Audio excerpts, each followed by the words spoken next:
on a Saturday night. Hello guys, this is the Gaming Revolution here and welcome back to an all new Black Ops 3 Zombies video. In today's video we're going to be talking about the NERO on Mob of the Dead Easter egg. Now once again this is another pre-recorded video. I'm currently on holiday for a few weeks, so I do apologise if I'm not staying up to date with any new news or information, or if any trailers have been released and you're wondering why I've not been covering them. That is indeed why, but I will be covering absolutely everything once I am back, so don't you worry about that. So if you do go on to enjoy this video, by the end of it make sure to drop a like down below. Let's try and go for 1,115 likes on today's video, as well as subscribe to the channel so you never miss a future upload here on the channel, and don't forget to turn notifications on to ensure furthermore that you never miss an upload. But with that all out of the way, let's get straight into the video. So I decided to bring this information back to your attention once again after the release of the Zombies timeline. So if you're unaware, there is a jump scare Easter egg on Mob of the Dead. All you need to do is just simply get a sniper and zoom in at the fireworks over here, and a mysterious character would show up on your screen. Now at the time we didn't know who this character was, but before Black Ops 3 Zombies released, a lot of people started to realise that this is indeed NERO. As you can see from the comparison, it's pretty obviously NERO from Shadows of Evil, and I made a video about this ages ago before Black Ops 3 Zombies even released, and the whole reason of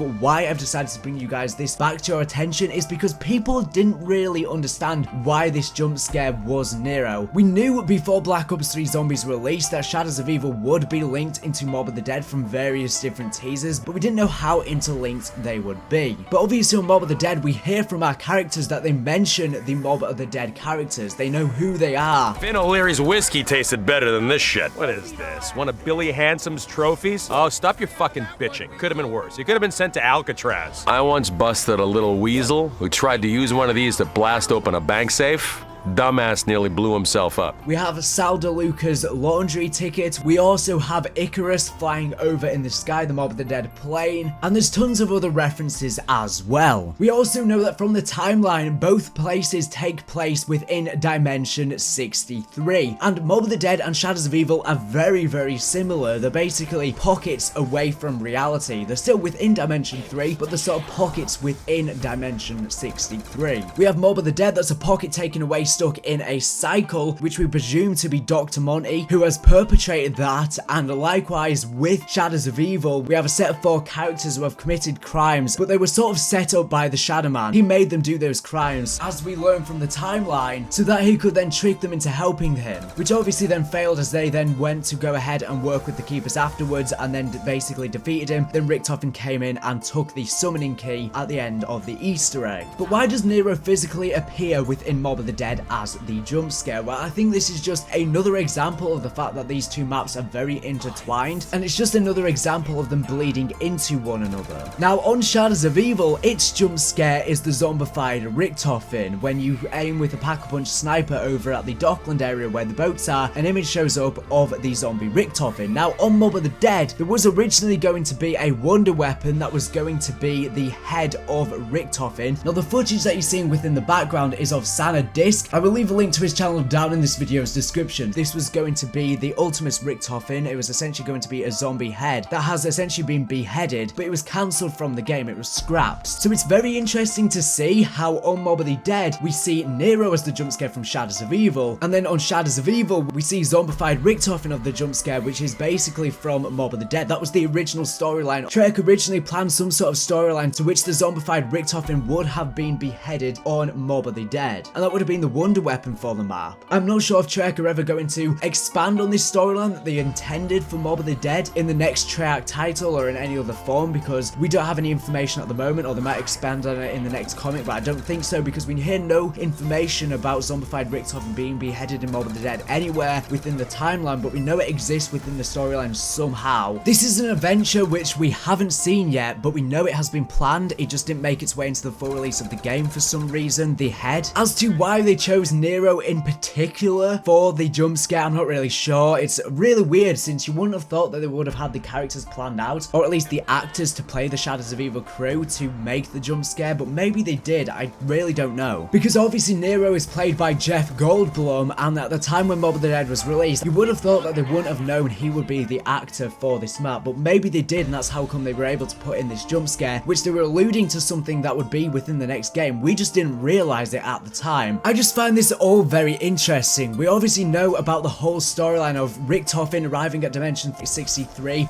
So in terms of the storyline, why this undead Richtofen head is on Mob of the Dead is because on January the 10th, 2036, after Buried happens, this is obviously within the beginning timeline, Richtofen instructs undead Richtofen to pursue Victus and recover their blood vials. Since obviously from the timeline, this is in the perspective of Richtofen, and we see that Maxis's endgame is canon for some reason, so Richtofen is now undead. I'm sure there is a timeline that we haven't seen yet, another perspective of the Chronorium, where Richtofen's endgame is canon. That could be what we see within the next game or something. But then on January the 19th, 2036, Primus Richtofen begins to manipulate Stullinger, opening a rift for Victus to begin their new journey. Pursued by undead Richtofen and an army of the undead, Victus enters the rift. On January the 19th, 2036, Maxis destroys Earth and all its surviving inhabitants. However, within Dimension 63, on June the 4th, 1914, Richtofen is then visited by another version of himself. Now, this other version of himself is the undead Richtofen, who hands him some blood vials. He explains, "You will need this blood. When the time comes, it will protect you," before stepping back through the rift. Now, these blood vials are obviously of Sal and Finn from Mob of the Dead, which undead Richtofen collects for Primus Richtofen, who hands the blood to him prior to Origins. That's why Richtofen already has the blood prior to Origins. So obviously, all of the events leading up to Mob of the Dead occur, and due to the four characters doing all of these bad things, each of them dies. Al is murdered by Sal, Finn, and Billy, and due to this, Sal, Finn, and Billy are then executed by electric chair. Then Mob of the Dead happens. Sal, Finn, Billy, and Al battle waves of the undead as they find themselves trapped in a seemingly endless cycle. In the timeline, there's no mention of Al breaking the cycle, which, as I said, I think this is another timeline that we may see where the Richtofen endgame is canon, and maybe when the Richtofen endgame is canon, we instead see what happens when Al breaks the cycle and kills the other three characters, as opposed to Sal, Finn, and Billy killing Al. Then on April 16th, 1940, Richtofen arrives in Dimension 63, where he contacts members of the Illuminati and enlists their help to build a laboratory facility beneath Alcatraz. This Richtofen is the undead Richtofen. Then on April the 18th, 1940, Richtofen meets with Stanley Ferguson and convinces him to assist with the Illuminati's construction of the Alcatraz laboratory. Then on July the 3rd, 1941, Stanley Ferguson reports that the laboratory has been completed and that the subjects will be placed in the stasis chambers upon arrival. Then on July the 4th, 1941, Richtofen returns to the lab under Alcatraz, where he meets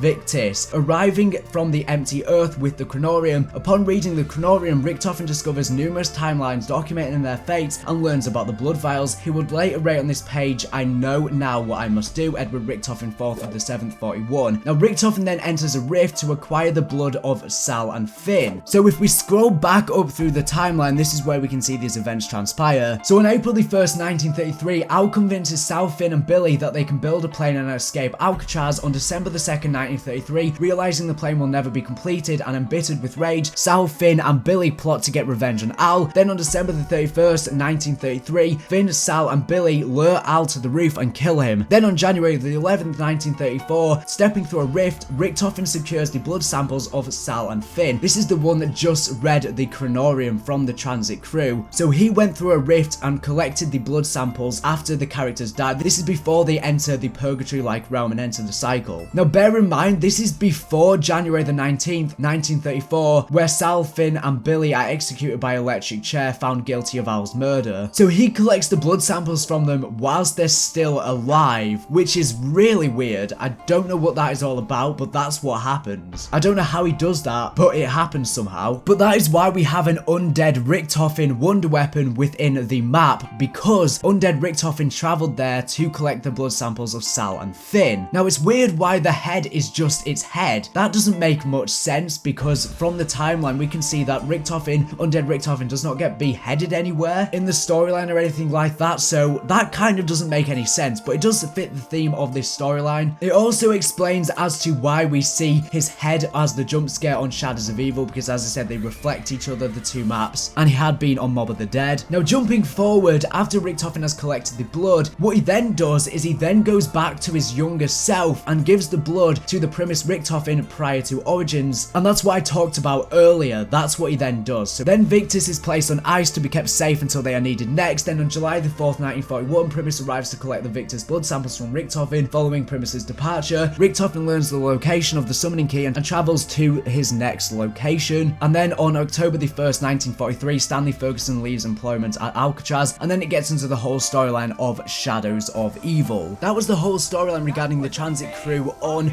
Mob of the Dead, and as I said, that would then lead onto the whole storyline of Shadows of Evil. I just find this Easter egg so interesting, how they were sort of teasing that the two maps would be linked even before we knew this map even existed. Treyarch honestly look ahead so much, and it's interesting to take a look at everything. As I said, it's cool to see how this Easter egg is sort of mirrored, with the jump scare being the zombified Richtofen from Mob of the Dead, and then likewise we have NERO from Shadows of Evil. It's like we've got each end from either map. But anyways, this is going to conclude today's video. Hopefully you have gone on to enjoy it. But anyways, thank you for watching the video. Make sure to subscribe if you're not for the latest and greatest Black Ops 3 zombies news information. So anyways, thank you for watching, and bye.